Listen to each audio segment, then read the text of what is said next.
আমার হাজব্যান্ড সুদীপ্ত বোস উট্টম ক্লাবের secretary for the past 8 years, এবং আমরা ক্লাবে আজকে একটা স্পিরিচুয়াল মিট অর্গানাইজ করেছিলাম। যিনি এসেছিলেন মাস্টারজি, আমি উনাকে পার্সোনালি লাস্ট 1 বছর হলো ফলো করছি। মাস্টারজি আমার 2021-এ আমার কিছু পার্সোনাল লস হয়েছিল, মানে আমার মা মারা যায়, এবং সেটা আমাকে প্রচণ্ডভাবে এফেক্ট করেছিল, এবং ডিপ্রেশন বলুন, অ্যাংজাইটি বলুন, প্যানিক অ্যাট্যাকস বলুন, 1 বছর ধরে আমি খুব ভুগেছি। এবং আমি এক বন্ধুর সূত্রে কোইন্সিডেন্টলি আমি ওনার বাণী শুনতে শুরু করি। প্রথম দিকে আমি অতটা কানেক্ট করতাম না, কিন্তু আমি উইদিন 10-15 ডেজ আমি যখন রোজ ওনার বাণী শুনতে শুরু করলাম, আমি রিয়েলাইজ করলাম যে it has some coming effect, এবং ডেফিনেটলি কিছু তো উপকার হচ্ছে। কারণ আমি এখন আমার এমন অবস্থা হয়ে গেছে, সারাদিনে একটা বাণী তো আমি শুনবই, কখনো 2-3টেও শুনি।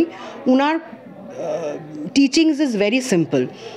উনি যেটা গীতাতে বলা আছে উনি সেটাই উনার এক্সপিরিয়েন্সের থ্রু দিয়ে প্লেস করেন, এবং উনি যেটা বলছেন যে তুমি খালি আমার বাণী শোনো প্রত্যেক দিন, অটোমেটিক্যালি ইনার পিস, হ্যাপিনেস, এবং আমি এগুলো প্রত্যেকটা জিনিস নিজে এক্সপিরিয়েন্স করেছি, আমি আমার এক্সপিরিয়েন্স থেকেই বলছি। উনি যেটা বলেন যে আমি যেটা উনিই বলেছেন, আমি তো অনেকে ক্ষুদ্র, এখানে কিছু বলার নেই ওনার টিচিংসে, যে অ্যাকসেপ্টেন্স, আমরা যদি আমাদের রিয়ালিটিটাকে অ্যাকসেপ্ট করে নিই, এবং তাহলে আমাদের মধ্যে যে একটা হ্যাপিনেস, স্ট্রেস রিলিজ, খুশি সব কিছুই আসবে।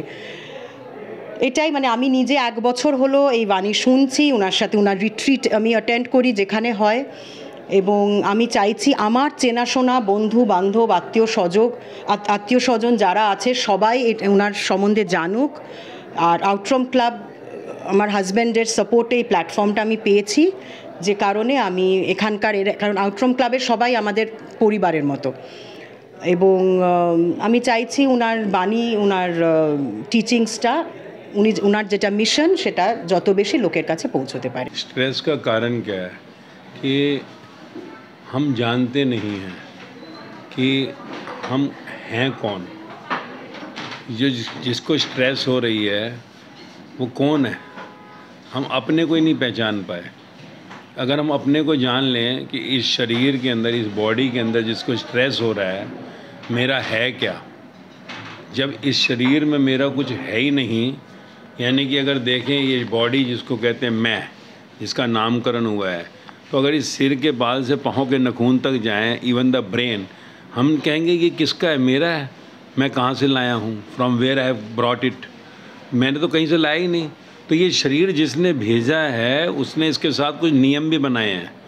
लॉ, क्या लॉ है, जिसके अंदर हम कहते हैं डेस्टिनी, कि भाई एक जना जो है कि किसी बैगर के यहाँ जन्म ले रहा है, कोई किसी साहूकार के यहाँ लेता है। तो जीवन के अंदर ये जो समस्याएं हैं ये सब कहीं ना कहीं हमारी, जिसको डेस्टिनी कहते हैं, उससे कनेक्टेड हैं। तो इस शरीर में प्रोजेक्टर पर रोल लगा है जो इस बॉडी की स्क्रीन के ऊपर जन्म से मौत तक चलता है। अगर हमें समझ आ जाए कि सब फीडेड है, जैसे कि प्रोजेक्टर पर रोल लगा है, पर्दे पे मूवी चल रही है थिएटर के अंदर, we just look the movie, तो ऐसे इस शरीर के अंदर भी रोल डला हुआ है जिसको डेस्टिनी कहते हैं, और ये स्क्रीन पर मूवी चल रही है। और वो भाग्य कैसे बना है, हमारे कर्मास क्या है कि पीछे जन्म में जो हमने अटैचमेंट टू द डिज़ायर रखा, अटैचमेंट टू डिज़ायर यानी किसी इच्छा में आ सकती है, अरे यार ये मुझे मिल नहीं रहा, मैं डॉक्टर कब बनूंगा, नहीं बनूंगा, कब बनूंगा, और नहीं बना तो मैं डॉक्टर आज बन गया, तो अटैचमेंट टू द डिज़ायर, और मेरा बैड कर्मा जो मैं डिस्टर्ब हो जाता हूँ। तो इन दोनों से जो है अगला जन्म का भाग्य बनता है, अगला जन्म बनता है। तो जब हमें जीवन के रूल्स मालूम पड़ जाते हैं तो ऑटोमेटिकली स्ट्रेस ख़त्म हो जाता है, क्योंकि हमें मालूम है भाई हमने जो किया था वही हम आज जो है हमारे जीवन में आ रहा है। जो हमने सदा हम सुनते हैं वो भगवान कहते हैं कि भगवान राम, भगवान कृष्ण, बुद्ध, महावीर, जीसस, मोहम्मद, कबीर, फरीद, गुरु नानक देव, राम परमहंस, साईं बाबा, मीरा, सहजो, लल्ला, लाओजे, सुकरात, इन्होंने यही तो कहा कि गीता कह रही है, सार क्या है गीता का, जो हुआ अच्छा हुआ, जो हो रहा है अच्छा हो रहा है, जो होगा अच्छा ही होगा। तो दुखी क्यों होते हो भाई, अशोक रहना तेरा धर्म है, शोक मत करो। राम भी वही कहते हैं, श्री राम कह रहे हैं वही है वही जो राम रचि राखा। गुरु नानक देव भी वही कह रहे हैं गुरु ग्रंथ साहिब में कि हुक्म के अंदर सब, हुक्म के बाहर न कोई। जीसस भी कह रहे हैं टोटल एक्सेप्टेबिलिटी। तो हम क्यों नहीं समझ रहे क्योंकि हम अपने इस शरीर को मान बैठे कि ये मेरा शरीर है। अगर ये शरीर, ये इंस्ट्रूमेंट मेरा है तो मैं दुखी हो रहा हूँ। ये शरीर के अंदर जब मैं जानता हूँ कि मेरा कुछ है ही नहीं, परमात्मा से ये शरीर मिला है, ये इंस्ट्रूमेंट में मेरे हाथ में कुछ भी नहीं है। अभी मैं हूँ, अगले पल होऊंगा नहीं होऊंगा ये कोई गारंटी नहीं है। इस शरीर का एक अंग, सिर का बाल से पाँव के नखून तक मेरा कुछ भी नहीं है। जिसने बनाया भाई, उसने अंदर सब फीड किया हुआ है। हमारे हाथ में सिर्फ कर्म करना है, इस खेल को देखना है। Like you are watching a movie in the theatre. ऐसे स्क्रीन पर गेम को देखो, फिर जो हो रहा है अच्छा हो रहा है, जो हुआ अच्छा ही हुआ, जो होगा अच्छा ही होगा। टोटल एक्सेप्टेबिलिटी आ जाएगी। स्ट्रेस किस चीज़ का है?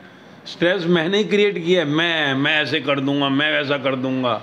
अरे भाई, ऐसा कर दूंगा, वैसा कर दूंगा, शरीर के अंदर जो है सब खेल रचा गया है। आप करो, पर अगर ना हो तो दुखी क्यों हो रहे हो? जिसका शरीर है वो जाने।